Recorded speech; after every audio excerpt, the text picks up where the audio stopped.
The day began like any other warm Tuesday in Savannah, except this one had been circled on the family group calendar for weeks. Bold red font. Mandatory family meeting, 7 p.m., Cedar House. My mother's signature tone, passive-aggressive urgency. I knew exactly what this was. They'd been circling like vultures for months. I pulled into the crushed-shell driveway of my parents' historic Queen Anne home in my 10-year-old Subaru. I parked it purposefully beside my brother Connor's sleek black Range Rover. The symbolism wasn't lost on me. I checked my phone. 6:57 p.m. 3 new texts from my Realtor. Bianca. Everything's confirmed, closing set for 9 a.m. Congratulations, Evelyn.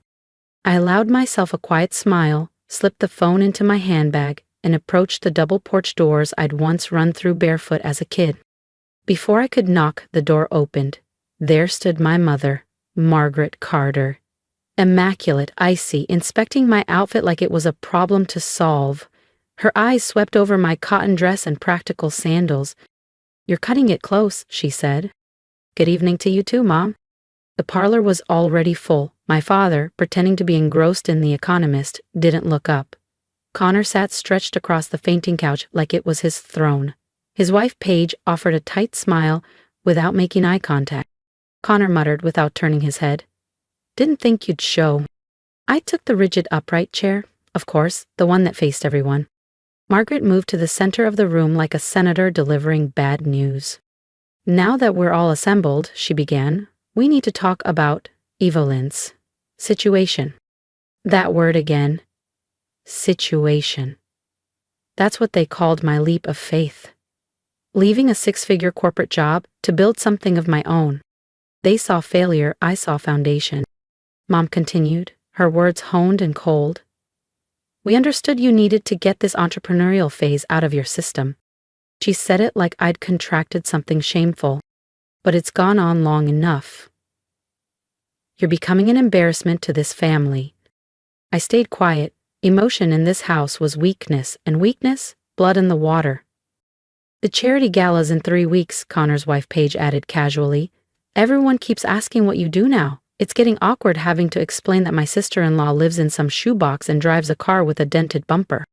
Connor nodded, arms folded. "Image matters here, Madison. You know that. We've talked it through." Mom straightened. "It's time you came back to reality. Your father called in a favor at Wellspring Capital. They're willing to ignore the gap on your resume. You can start in August," she added. Dad kept his eyes on the magazine in his lap. "And," Mom continued, eyes narrowing, "we found you a proper condo in historic downtown, much more appropriate than that walk-up you're in now." "And Michael Lambert's single," Paige chimed, lips curling in a smile. "He said he'd love to reconnect." Of course he did.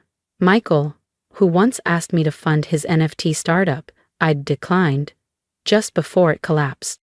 "Well?" Mom asked, tapping her heel, "don't you have anything to say?" I opened my mouth, but my phone buzzed. "Marcus Reynolds, Realtor." "Excuse me," I said, answering and pressing speaker. "It's Carter." Marcus's voice rang clear. "I'm calling to confirm. You are now the sole owner of the Oglethorpe residences. All 300 units, including the penthouse, currently occupied by your family, are under your name. Shall I proceed with the rent adjustment plan we discussed?" Silence, Paige gasped. Connor's jaw dropped. Dad peeked over his glasses. And Mom, she went pale.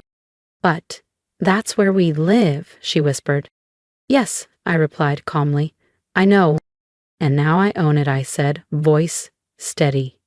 "You see, while you thought I was floundering, I was building. While you pitied me for pinching pennies, I was investing, strategically." They blinked. "While you laughed at my little side business, I was scaling a full-service property management company, quietly acquiring complexes across Savannah. The Oglethorpe Residences is just the latest, and frankly, the most satisfying." Paige's voice cracked. But those buildings are worth millions." "Funny thing about living below your means," I replied, standing. "Eventually, your means go above what anyone expects." I turned back to Marcus, still on speaker. No rent changes just yet, but let's regroup tomorrow on the renovation timelines. Of course, Miss Carter, congratulations again. I ended the call. Silence. Well, I said, brushing a hand over my dress, about that charity gala? I've changed my mind. As the new owner of the venue, I suppose I should make an appearance. Mom collapsed into Dad's chair, composure shattered. Madison? I don't understand. No, I said gently. You never have. And that's why we're here. I picked up my handbag and walked to the door. Pa. Oh, and that shoebox I live in? I own the entire building, along with most of the block. Their faces were frozen in disbelief as I stepped onto the porch. My footsteps echoed across the marble. From behind me, Dad called, Madison, wait! But I didn't stop. I slipped into my faithful Subaru grinning. Sometimes the best revenge is quiet success, the kind they never even saw coming. The next morning dawned crisp and golden. From my real office, top floor Carter Square Tower, I sipped my coffee as Sarah slid a folder across my desk. Your mom's called 6 times, your sister 4, your dad's assistant wants lunch. No messages, I said, calmly. Let them wonder. You need to explain yourself. We're a family. You can't just... I let the message trail into silence, joining the long scroll of unread texts. Family. That word always seemed to matter most when they needed something. From me. A soft knock interrupted my thoughts. Miss Carter, the board is ready for you. I stood, smoothing my charcoal gray blazer. Sleek, tailored, and elegant. Designer, but understated. No loud logos necessary when the meeting's in your building. As I entered the boardroom, conversation ceased. 12 of Savannah's most prominent real estate developers, all men, all older, turned to watch me. They used to see a novelty. Now they saw a rival, a serious one. Gentlemen, I said, taking the seat at the head of the long table, let's discuss the future of downtown. 2 hours later, we'd inked 3 deals. I left the room with more than contracts. I left with leverage. As the others exited, Marcus lingered. Your father's firm called, he said carefully. They want in on the Riverside project. I smiled. Of course they did. The development would redefine Savannah's skyline. Tell them, I said, all proposals must go through proper channels, no family discounts. He nodded, then paused. One more thing.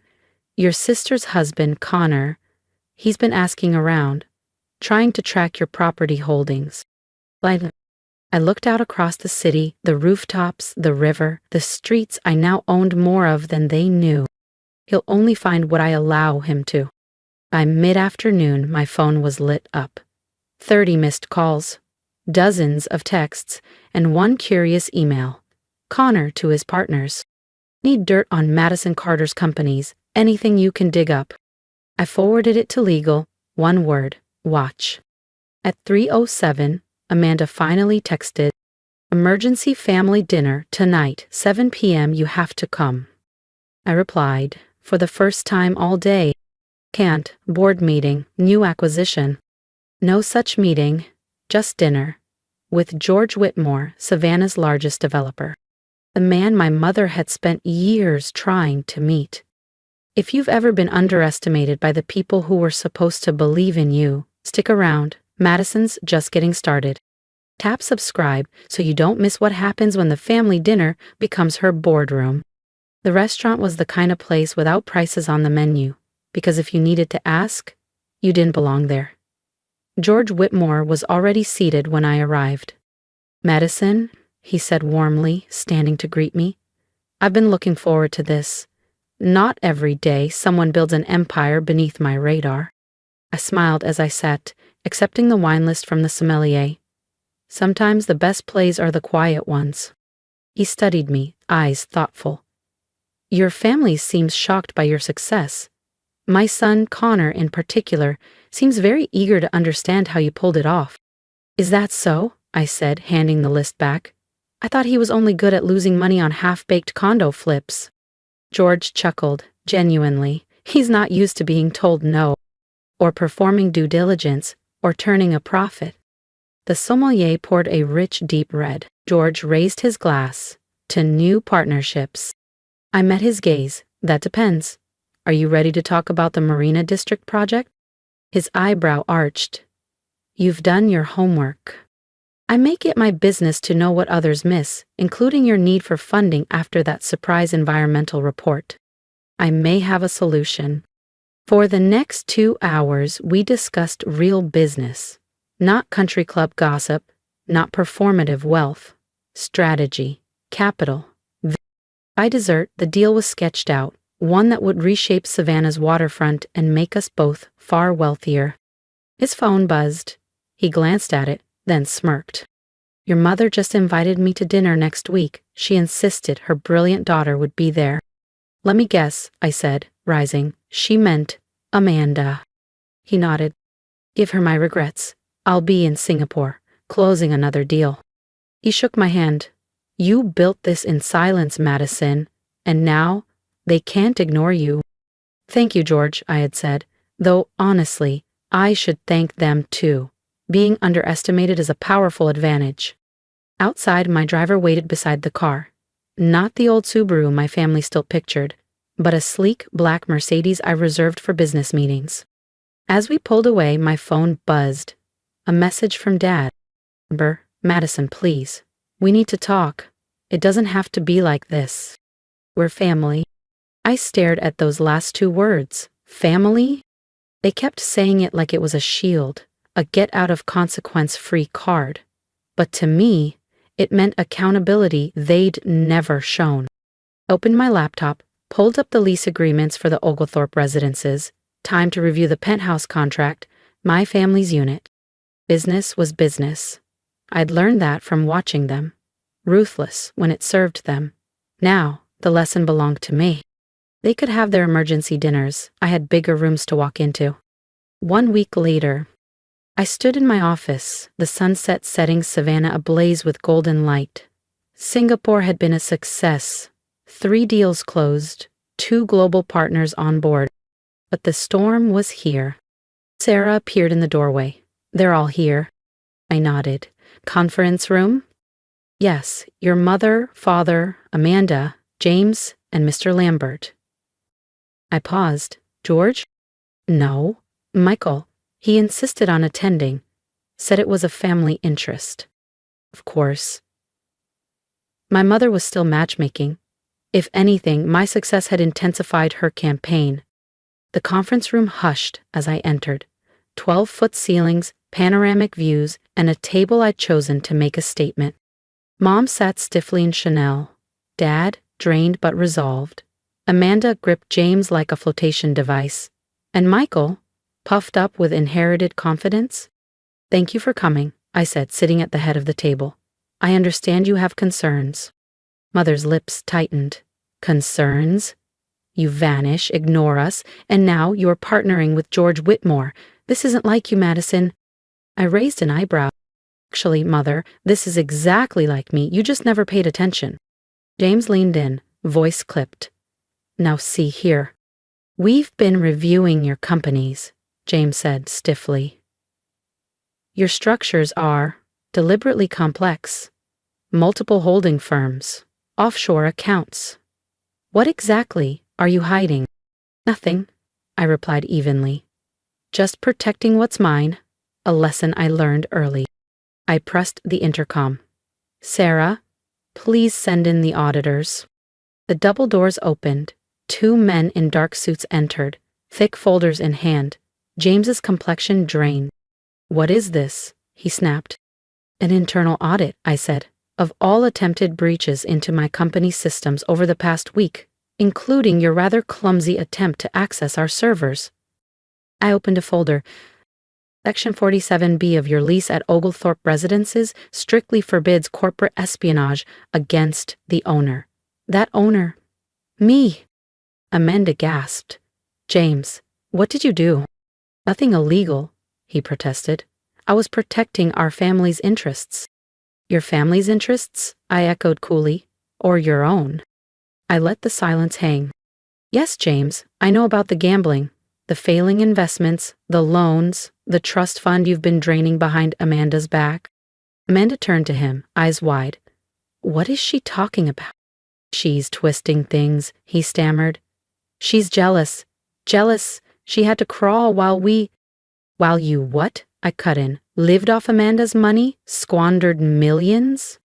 Enough, Mom snapped. Madison, stop this. We're still family. I opened another file.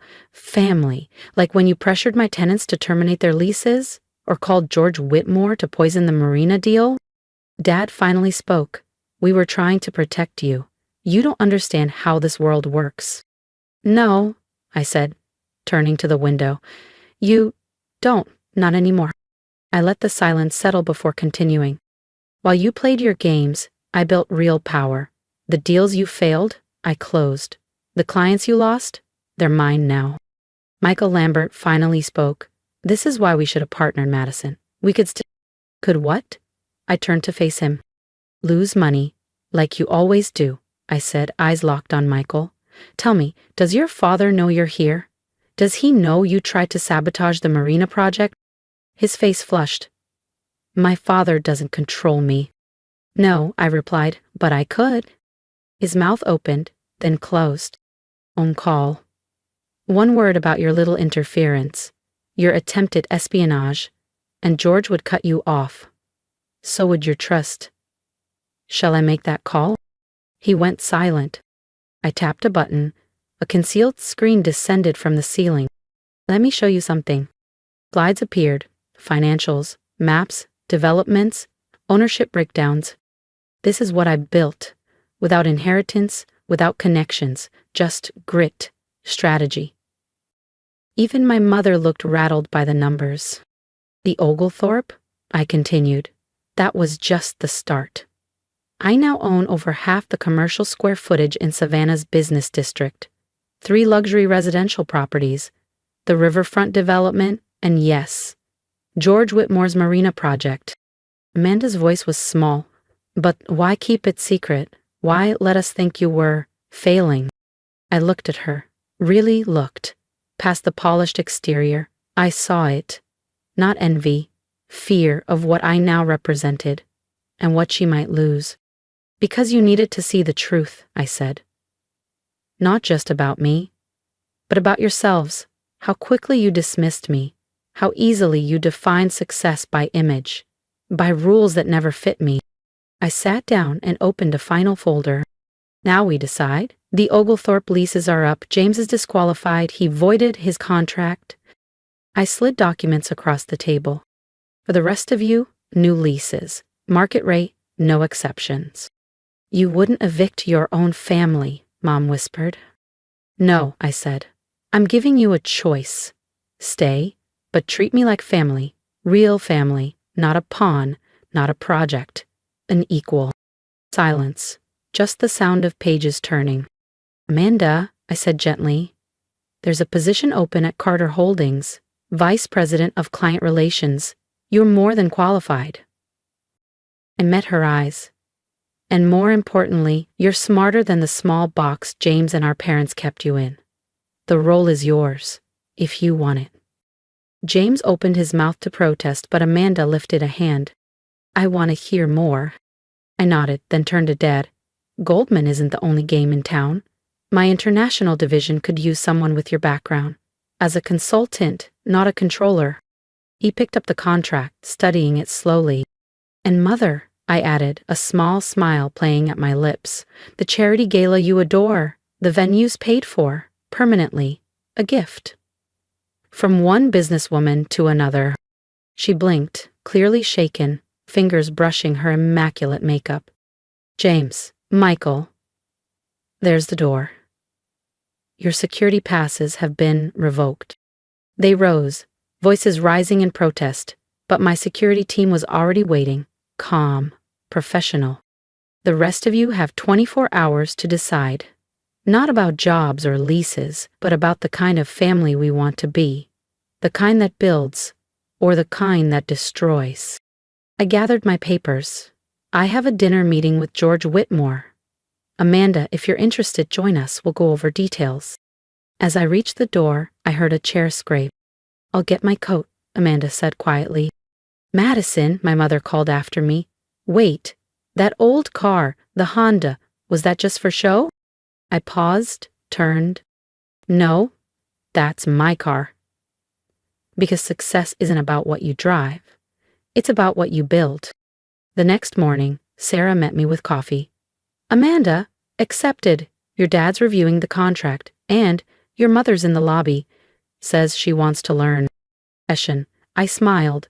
"Then let's begin." Subscribe if you believe success means rewriting the rules and bringing your people with you. Madison's just getting started.